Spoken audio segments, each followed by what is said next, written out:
All right, let's talk about something we all do literally every single day without even thinking about it: language. But have you ever stopped to consider the huge and kind of invisible gap between speaking and writing?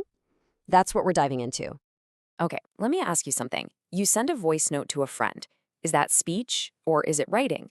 I mean, it feels like talking, right? But it's also recorded, it's permanent, just like a written message.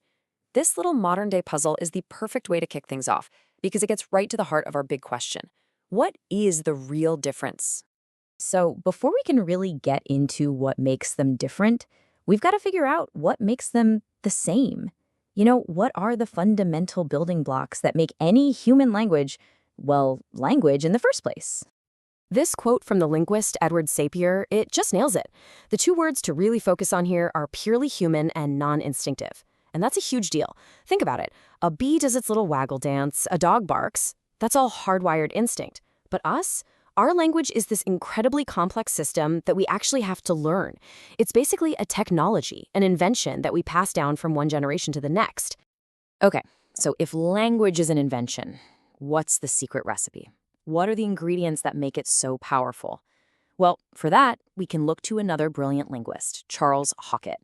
He came up with what he called design features, basically the key things that all human languages have in common. Let's just focus on three of the absolute game changers from his list.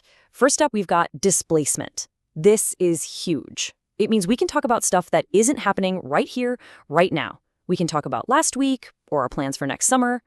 Then there's productivity. This one's amazing. It means you and I can create and understand sentences that have never ever been said before. And finally, duality of patterning. This sounds complicated, but it's simple.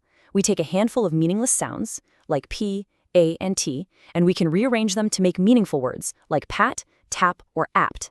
It's these features all working together that make our language just unbelievably powerful. All right, so we've got the basic recipe for language down. Now let's look at its OG form, speech. And honestly, the best way to think about speech is like a live concert, a one-time only performance. I mean, speech is our factory default setting, right? It's been around for hundreds of thousands of years, way, way before writing ever came along. And it's something every single healthy child just picks up. You don't need to go to school to learn to talk. It's just baked right into our DNA. But that live performance has one major drawback. And it's another one of Hockett's features called rapid fading. What does that mean? Well, the second the words leave my mouth, poof, they're gone. The sound waves just disappear into thin air. Speech is totally temporary. And that one simple problem, it led to one of the single most important inventions in all of human history. And that, of course, brings us to writing. So if speech is the live, raw, one-night-only concert, writing is the polished studio album. It's not language itself. It's a piece of technology we invented specifically to capture that live performance and lock it down, to make it last. And like any good tech, it's had some serious version updates over the centuries. We started with version 1.0, pictographs. Super simple, a drawing of the sun literally meant sun.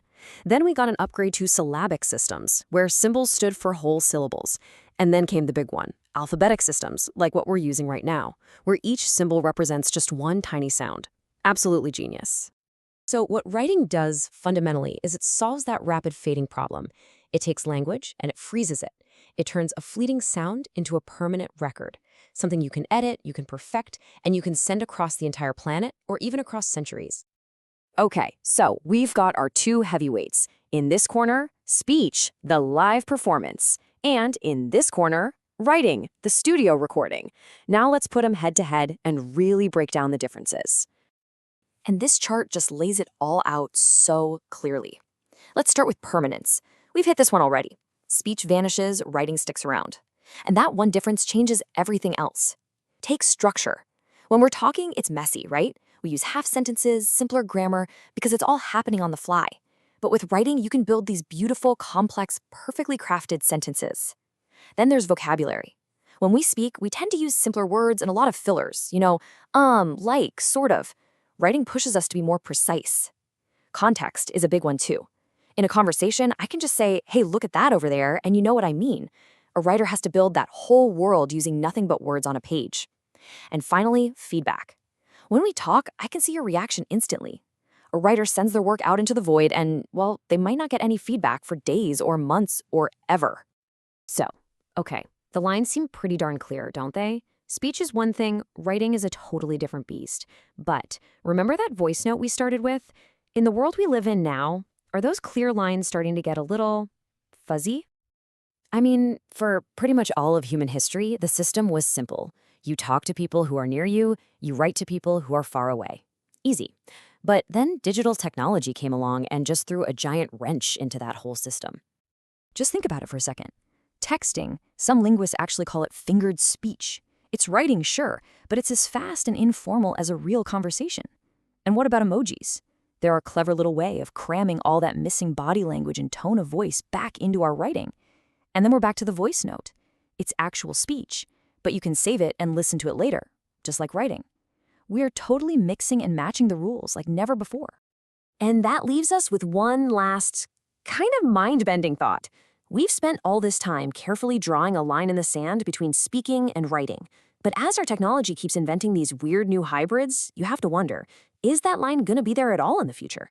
What will language even be 100 years from now? Something to chew on. Thanks for joining me.